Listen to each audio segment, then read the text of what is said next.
Oke, sekarang kita lanjut ke pokok pembahasan yang ketiga, yaitu mengenai klasifikasi makhluk hidup. Nah, pengertiannya itu apa? Jadi, klasifikasi makhluk hidup ini adalah sebuah cara yang mempermudah mengkelompokkan makhluk hidup dengan sistem tertentu berdasarkan keberagaman atau diversity dan keseragaman atau unity. Nah, cabang ilmu yang mempelajari ini disebut juga dengan taksonomi.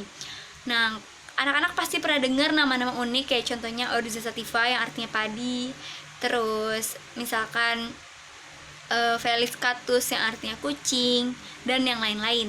Nah, jadi nama-nama ini adalah nama-nama yang sudah dikelompokkan oleh para ahli, yang mana nama tersebut itu mendeskripsikan hewan dan tumbuhan tersebut. Nah, jadi dasar-dasar klasifikasi makhluk hidup ini yaitu berdasarkan persamaan. Jadi misalkan hewan ya, misalkan sama-sama berkaki 4. Oke, ya kan? Nah, itu dikelompokkan dalam satu kelompok.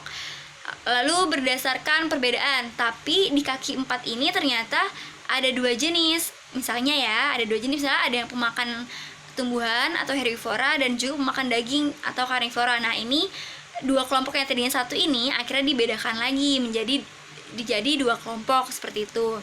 Terus misalkan berdasarkan ciri-ciri morfologi dan juga anatomi. Kayak morfologi kan tadi udah jelas ya, kayak misalkan berkaki 4, terus hewan yang berbulu, hewan yang memiliki sisik. Nah, itu jadi hewan yang sama-sama memiliki sisik di satu kelompokan. Hewan yang sama-sama memiliki bulu kayak burung gitu, itu dikelompokkan dalam satu kelompok. Nah, terus berdasarkan anatomi misalkan kayak seperti memiliki tulang belakang gitu, jadi satu kelompok. Terus kalau tumbuhan itu memiliki pigmen warna ungu atau seperti apa gitu. Terus yang terakhir itu berdasarkan ciri biokimianya. Nah, kalau biokimia itu kayak misalkan susunan nukleusnya ini, susunan DNA-nya itu susunannya itu terdiri atas DNA aja ataukah RNA aja ataukah 2 DNA dan RNA-nya. Terus misalkan kayak nukleusnya ini ada yang dibungkus, ada juga yang tidak, seperti itu. Nah, jadi kenapa sih di dunia ini ada klasifikasi makhluk hidup? Tujuannya itu apa? Manfaatnya itu apa? Jadi manfaatnya ini yaitu yang pertama, menetapkan dan memberi nama jenis makhluk hidup yang belum diketahui. Jadi sekarang itu kan banyak ya para ilmuwan-ilmuwan yang mencari dan terus mengekspor kira-kira di dunia ini tuh sebenarnya apakah sudah semua terdata atau belum. Jadi sama para ahli itu, para ilmuwan itu terus dicari dan muncullah nama-nama baru seperti itu. Terus untuk mengetahui hubungan kekerabatan antara makhluk hidup. Jadi kalau misalkan kayak Felis gitu ya, Felis catus kayak kucing.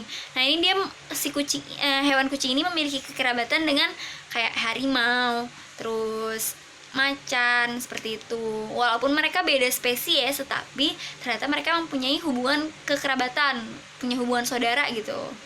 Terus yang ketiga itu mengelompokkan makhluk hidup berdasarkan persamaan karakteristik masing-masing, itu sudah jelas. Yang keempat, menyederhanakan objek studi. Nah, jadi dengan kita mengetahui nama-nama klasifikasinya, jadi kita tahu, oh jadi hewan ini yang bermarga Felis ini ciri-cirinya tuh seperti ini, memiliki rambut, terus termasuk mamalia, hewan yang menyusui, terus dan yang lain-lain seperti itu. Terus juga tujuannya yang lain itu kayak bisa lebih mudah untuk kita dan juga mengarsipkan ilmu pengetahuan ini gitu loh. Jadi untuk generasi yang akan datang, nama-nama ini juga maksudnya tidak akan hilang gitu loh ilmunya, seperti itu. Lanjut ya. Oke. Jadi tahapan dalam klasifikasi makhluk hidup itu yang pertama identification atau identifikasi, grouping mengelompokkan, ranking mengurutkan, dan juga placing menempatkan, seperti itu. Oh ya, sejarahnya ini, tata nama ini itu pertama diprakarsai itu oleh C. Linnaeus, Carolus Linnaeus. Dia dari Swedia. Dia itu mengenalkan sistem tata nama ganda atau binomial nomenklatur gitu. Jadi sistem tata nama ini berlaku secara universal di seluruh dunia. Jadi makanya kenapa sih kalau misalnya ada yang nanya, Bu, kenapa kok namanya nggak pakai bahasa Indonesia aja? Jadi nama ini kayak Ziamais itu artinya jagung ya. Nah, ini di seluruh dunia kalau misalkan ada ini adalah tumbuhan Ziamais. Nah, seluruh dunia itu tahu Ziamais itu artinya jagung kalau dalam bahasa Indonesia. Kalau dalam bahasa Inggris artinya itu corn, seperti itu. Tapi kita semua itu menyetujui bahwa tanaman jagung itu nama universalnya adalah Ziamais, seperti itu. Jadi urutan taksonomi ini dari tertinggi hingga terendah itu yang pertama ada kingdom atau kerajaan. Ini kayak contohnya tumbuhan dan juga hewan. Kerajaan Plante dan juga Animalia, seperti itu. Kingdom Animalia dan juga Kingdom Plante. Terus filum. Filum itu untuk hewan, divisi itu untuk tumbuhan. Terus turun lagi ke bawah ada kelas. Lagi ke bawah lagi ada ordo atau bangsa. Terus familia atau suku. Genus atau marga, dan yang terakhir adalah spesies, seperti itu. Nah, ini ada tabel di sini. Ada jadi perkembangan ya. Jadi perkembangan pada awalnya Linnaeus ini cuma mengembangkan 2 kingdom saja, yaitu Vegetabilis sama Animalia. Kalau Vegeta itu tumbuhan, Animalia itu hewan. Terus selanjutnya menjadi 3 kingdom. Ternyata ada juga nih yang makhluk-makhluk kecil, yaitu kayak Protista.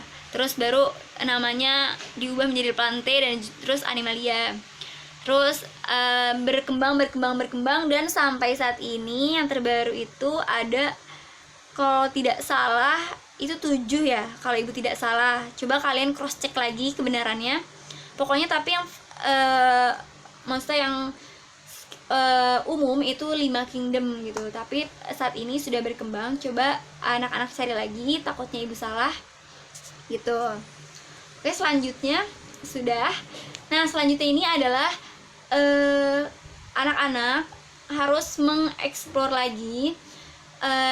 Kayak penjelasan dari ibu ini jangan diterima mentah-mentah, karena pasti ibu juga ada salahnya. Jadi mohon kalian untuk tetap searching, tetap pokoknya mencari biar supaya ilmu kalian juga bertambah gitu.